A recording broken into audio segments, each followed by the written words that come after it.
మీరు తెలుసా, రామాయణం కేవలం చరిత్రలోనే కాదండి. అవునా? రాముడు సత్యాన్ని, ధర్మాన్ని ప్రతిపాదించిన వెలుగు. ఆయన జీవితంలో ఎలాంటి తూర్పునా సాపేక్షం వలన విజయం చేర్చే వేళలు శ్రేష్టమైన లక్షణాలు. ఇంత పొడవైన చరిత్రలో రాముడెప్పుడూ తన కర్తవ్యంలకు ఎక్కువ ప్రాధాన్యత ఇచ్చాడు.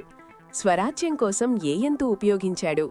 అతడెప్పుడూ తనను తాను పునఃప్రారంభించినాను మరియు పోయి పొంతనలో పూనే తక్కువ వృద్ధి పలున్నారు. ఆయన జీవితంలో జరిగిన బలిదానాలు, పొగటి నిర్వహణలు, మోక్షానికి మార్గము ఇవ్వడం ఇతరులకు పెద్ద ఉదాహరణగా నిలబడుతుంది. ఇంతటి చారిత్రితమైన కథకథనంపై దెబ్బలు కృశించి మనకు గౌరవవంతమైనది మరియు ఉపదేశం కావాల్సింది.